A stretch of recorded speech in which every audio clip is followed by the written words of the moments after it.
Franchising is the most misunderstood and most overlooked form of entrepreneurship. We're here to educate you and help you find the entrepreneur within. Franchising is not all about the French fries. We find that individuals who are exploring business ownership tend to have a lot of misperceptions and misunderstandings about the franchise industry. So what we want to do is help prospective business owners make confident and educated decisions before moving forward or not moving forward with a business. Welcome to Unpredicted Entrepreneur.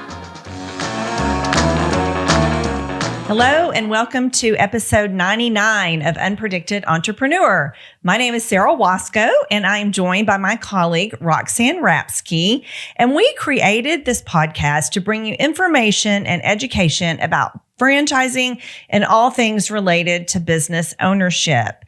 We are thrilled today to welcome our guest, Tim Dougherty. Tim is the founder of a franchise by the name of Project Lean Nation, and we're excited to hear his story. So, Tim, thanks so much for joining us. Welcome. Thank you so much for having me. I'm so excited to be here and hang out with you guys. Well, we're thrilled. We when we first met you, when your brand became part of FranNet's portfolio, we just thought you had a really amazing story. Mm-hmm. And Roxanne and I said, hey, let's get him on the podcast so he can share with our listeners. So we always like to start out with your background. So just kind of tell us a little bit about how you became the founder and now franchisor of Project Lean Nation. And tell us what Project Lean Nation is, too. Well, and a little bit about your real background that kind of got you into entrepreneurship, because I know you had some corporate experience. So kind of give us the path to where you are today. There's a lot of questions in there. I will do my best. We're full of questions.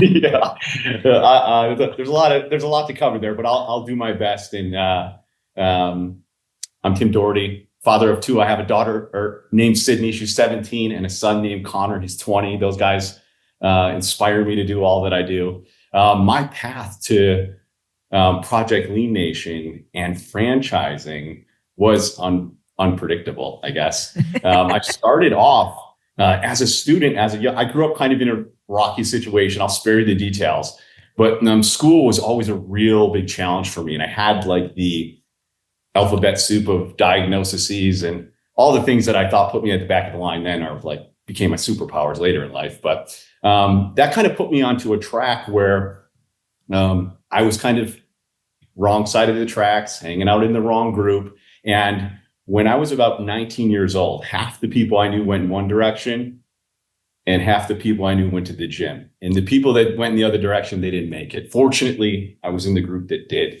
And I think that became, at 46 years old, I wish I could sit back and say that it was my faith that saved me. And that is a component of it. But the gym gave me the foundation and the discipline and the framework to see myself differently, to be candid. When you grow up in a challenging situation with limited means, you start to create these like self-worth questions. So as a young man, I always believed that finance or money was going to be the answer for me. So not too long after I was in my early 20s, a couple failed attempts at college, I connected with some guys that worked in finance, and they were sophisticated. They were living the life I wanted to live, and everything they had in life I wanted to emulate and achieve. And so I went all in. So it was called investor relations. We helped raise money for public companies. And I always share this part too. Like I thought that I was really pursuing the money, but what really engaged me was these guys were like the first guys that believed in me. And they would tell me all the things I needed to hear. Like, you got everything it takes to be good at this. And inside a couple of years, I did really, really well. And I had a beautiful home and a wife, beautiful son, baby girl on the way, boat at the dock, Porsche in the garage. Like life was good. And I did know that the industry had some potholes. So this is like the telltale story of everybody that gets involved in finance, or the underbelly of finance as a young man. But like many, I ran into a roadblock And my perspective of the roadblock was that it would be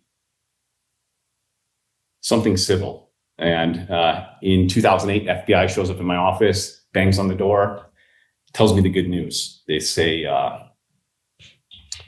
you're not the target of an investigation, you're the subject. And all you have to do is cooperate, and we'll give you probation. And the issue is the only people they wanted me to cooperate against are the only people that ever placed any faith or belief in me. So I told them no, but with that decision, I found myself in federal prison. So 1,000 evenings away from my children, my wife, really difficult season. Not something I would have ever asked for, but something that brought so much value to my life. But the quick version is I came home completely unemployable, no prospects to provide for my family, 3-year ban from finance. And so I went back to the only place I ever found some strength and dignity. I went back to the gym. Wow. And that gave me the opportunity to connect with people. And why that was so important at the time is because when I came home, I just thought everything was going to be great. But you walk out with this like mountain of shame. It walks right next to you. And I didn't really have an outlet to solve that. But it was through serving others in this little gym. And I'm incapable of doing anything a little bit. So I open up like this boutique style gym, and everything is like, I just happened to network with this guy that got me like the most affluent people in my community. And they had everything but their health. And Project Lean Nation started because I was sitting in the corner of the gym making these little meals I used to make for myself since I was like 25 years old. And when I was that age, I wanted to make these meals because I wanted to look better, feel better, perform better. But in retrospect, I just probably didn't have a lot of control over everything in my life. And that was probably appealing to me. So somebody asked me if I would be willing to make their meals. And I felt above it and below it all at the same time. So I said no. But the second time they asked, I started making meals for my friends. And why that became so powerful is because I never wanted to be anybody's cook. But what it gave me the opportunity is to show up for someone in a place where maybe they felt weak. And that was the catalyst of Project Lean Nation. Wow. And what differentiates us today is the same thing then, is that I never dropped off a box of food on the doorstep like a direct-to-consumer company might. I showed up for them with relationship, support, accountability, and I helped educate them. And through those relationships, people got great results. And that was the catalyst to start the business. Wow. That's amazing. And so Project Lean Nation is tell us more about Project Lean Nation. Yeah. I don't want to describe it wrong. Absolutely. Yeah, absolutely. So from those experiences, ultimately what happened is another series of, I don't want to use the word serendipitous because I just think that there's something bigger at work here. But through a series of relationships, I found myself in a position where I was supporting a bunch of people. I had this guy that worked out of my gym. He's like the real estate stud. He sits with me, asks me more about what I'm doing, and asks me if I would want to open up a store. Now, why this was so interesting is because I had learned that I needed a platform to connect with people because what I was doing was everything beyond the meal. And so we opened up a retail store. And what we did is we put the focus on the consultation and the support, and we actually provided the meals. So I built out full-scale manufacturing, and this was kind of like my passion play. And what it was doing for me is it was something that the finance world never ever did for me. It gave me a sense of purpose. So that was the catalyst. Today, what Project Lean Nation is well, we can get into the details, but over the course of the last 10 years, we scaled that business to nearly 75 locations throughout the US, where ultimately we went into communities and taught other people how to support people in a unique way in the area of nutrition to help transform their lives. So what you're describing is also what differentiates you as well, right? Because you either have meals delivered to your house, or you join something like a Weight Watchers or a Jenny Craig. So you're kind of like both in one place, right? Yeah, I can speak to that. So there's companies out there, the Factors and the Trifecta of the world, that can put a box of food on your doorstep, but that's where it stops. And then there are companies like Weight Watchers and Jenny Craig that I feel do have sound coaching strategy, but that's where we bring it all together. Right. And what we do is we provide amazing chef curated, dietitian approved, clean label, no seed oil, amazing healthy meals. But like what differentiates us is everything we do beyond the meal. So that's support, accountability, education, and we enroll them in a technology enabled member experience that really keeps people engaged. But at the end of the day, it's about a relationship and we've all experienced this, like it's spring and you have a new initiative and everything's going well and summer hits and then there's beers and margaritas, and what's easier to quit on? A box of food on your doorstep? Or this is what differentiates us right here. Or is it easier to quit on yourself when you have someone invested in your success? Wow. That's very profound. Yeah, very. Is there a certain demographic or a certain type of person that's more attracted to your business? I'm sure you get people from all walks of life. Kind of give us. Yeah, for sure. I can speak to that. So now we're in a different place in our business. So things are very sophisticated. We have our primary and our secondary personas and all the things. But I'll tell you a story about where it started. So when I opened this store, I was like the local gym guy. So I just knew all my gym friends would come and support me. And what I learned is they didn't. But what surprised us was who showed up. So like 10% of our people are, fitness enthusiasts and athletes, and 10% of our people are probably facing a health concern that needs additional support. But the 80% in the middle is general population, and more than 60% of it is female. And that's so shocking.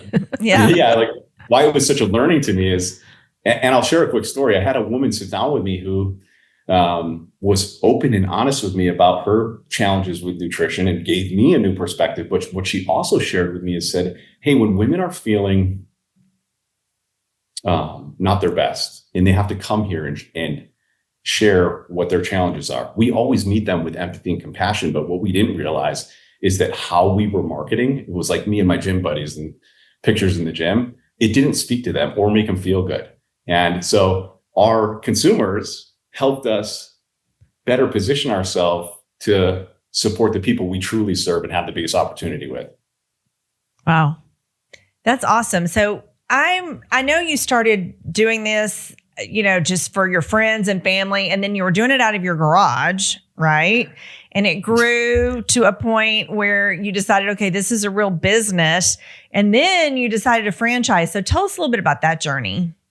Yeah, for sure. I mean, it was a difficult one because when I started this, it was my belief that this is what I could do until I went back to finance, because I still had some roadblocks. Like I didn't believe that I could be good at anything other than that. And I just didn't understand that how many things were transferable.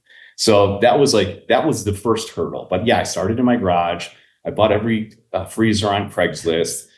I'm like kicking my family out of the house. I'm making 1,000 meals and breaking every law in the health department, well on federal parole. Then it turned into me, I would go find these like shut down restaurants that were like, not being utilized, and I would rent them. And I went from one to the next. Then I found a caterer who, I'll leave it at this. There's lots of people in the food industry that don't have high integrity. But eventually I went to a family friend who was heavily invested in a national soup concept. And I asked them to help me negotiate a contract with a major manufacturer. And ultimately they came in and gave me a presentation and said, hey, we can do this on our own. You can do this. So we built a full-scale manufacturing facility that started as a little piece and today is 30,000 square foot facility, just kicking out like 50,000 meals a week. Wow. But I never, ever thought that franchising was going to be the thing. Like I was so into like helping the people. And I think what happened is like when I opened the first store, it was 2015 and into 16, social media was getting to be like a thing. And we were perpetuating like the behind the scenes story of our business. So people started contacting me. So at the time, I didn't have the proof of concept or the confidence or the resources to like make it a full scale franchise. But I did a couple license agreements with close friends and then an employee. And then ultimately, I'll share this, COVID kicks off. I have 4 locations. I just invested in manufacturing. I'm like top heavy in every capacity. Like I'm building in my mind, I believe I'm building something that has potential, but in my resources, I'm like stretched. COVID kicks off. The fire marshal comes in, tries to shut us down. I expressed to them that, hey, this is, the liquor store and the vape shop's open, but we're healthy food. Why would you close this down? And they made an argument. I convinced them it was like I told them all kinds of stories. I told them it's a grocery store and it's a convenience store and all the things. They let us stay open. But a friend of mine came in and said, he encouraged me. He said, right now is the time to go all in on this and invest in the franchise and the SOPs and all the process. And it was to do that, it would be every red cent I had and every dollar I could borrow. But he might've been BSing me, but he told me if it all blew up in my face, he'd help me get on my feet. And it was like the permission I needed. So I pushed all my chips in, went through the full franchising process. And my attorney assured me it's just 6 months worth of work and approval. We'd be in the registration states and we'd be off to the races. It took us 2 years. Wow. But ultimately, that led me the opportunity to be able to not just lead my community in health, but lead others in their communities to help people be healthy. So that was really is what drove me.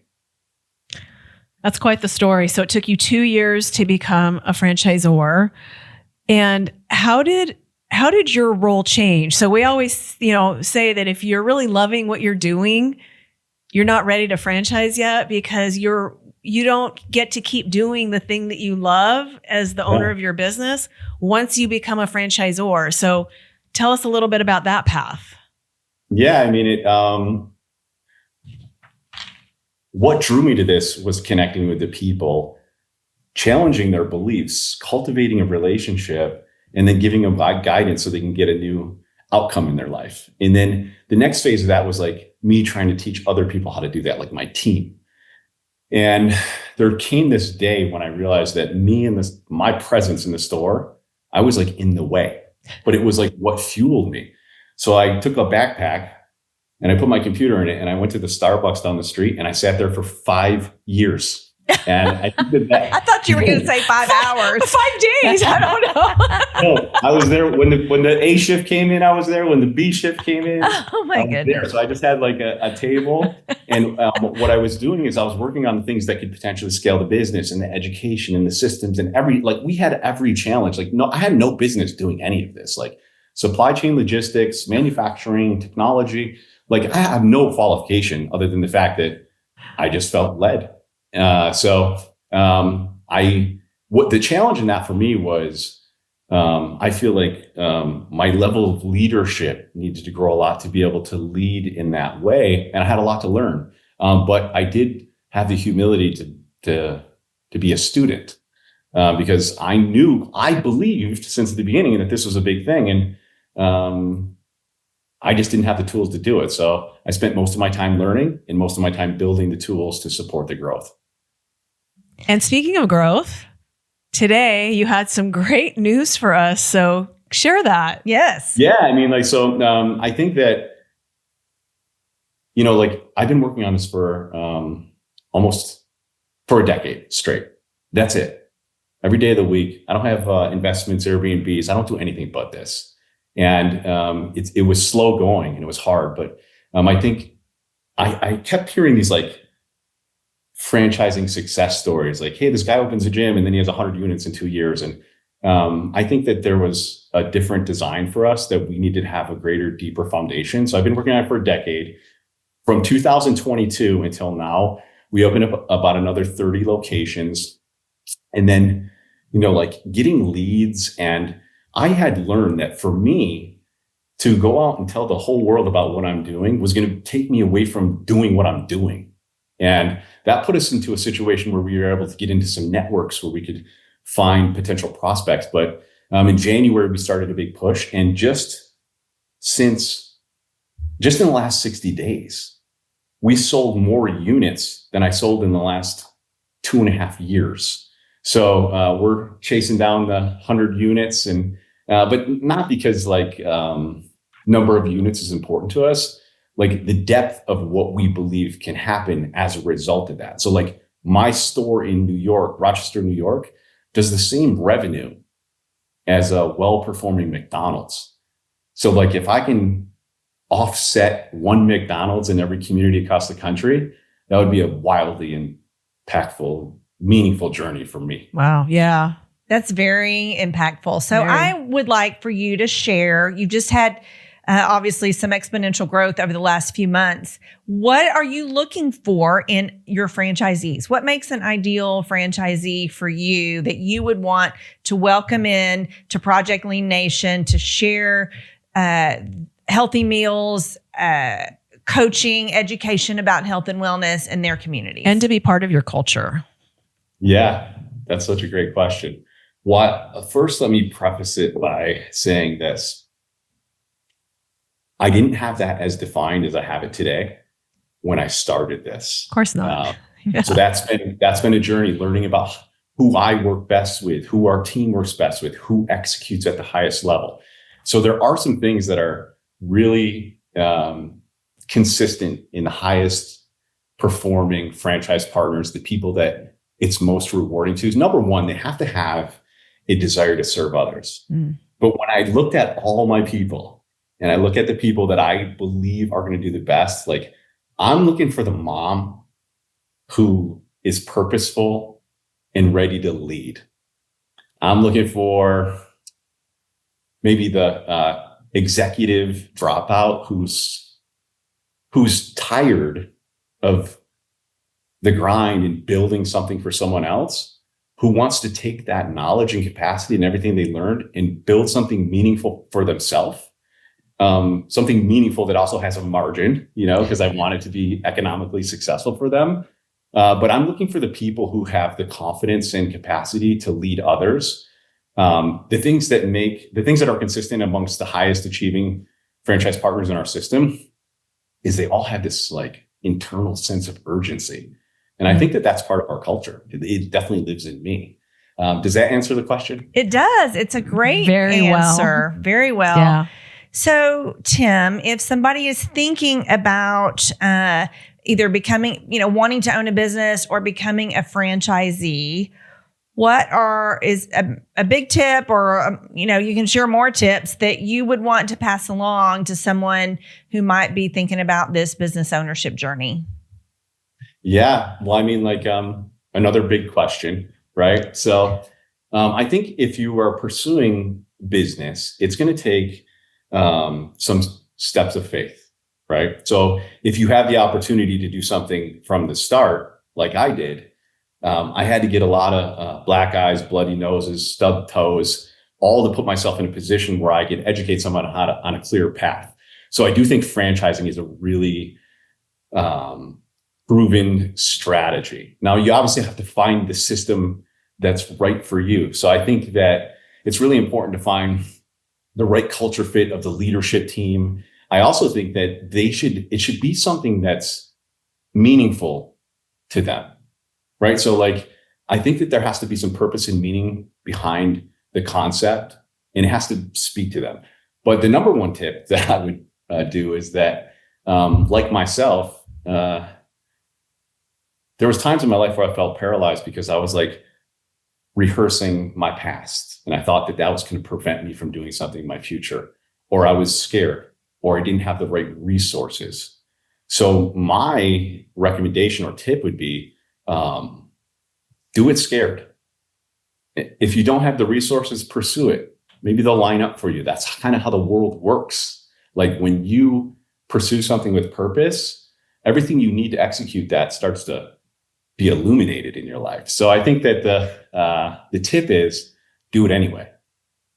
I love that. Yeah. You said when we were preparing, you said, don't wait until the conditions are perfect, because they never will be. Yeah. They never will be perfect. And I think it's all advanced reluctance. It's like, I'm going to do this when this happens, or I'm going to be happy when this happens.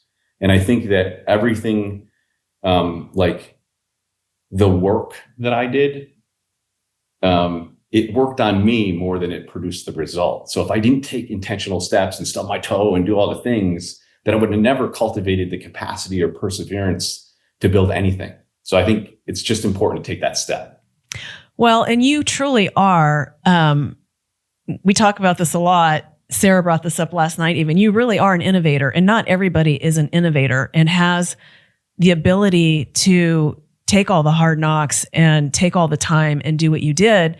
And the thing that I love about franchising, or that we love about franchising, is franchising appeals to the implementers.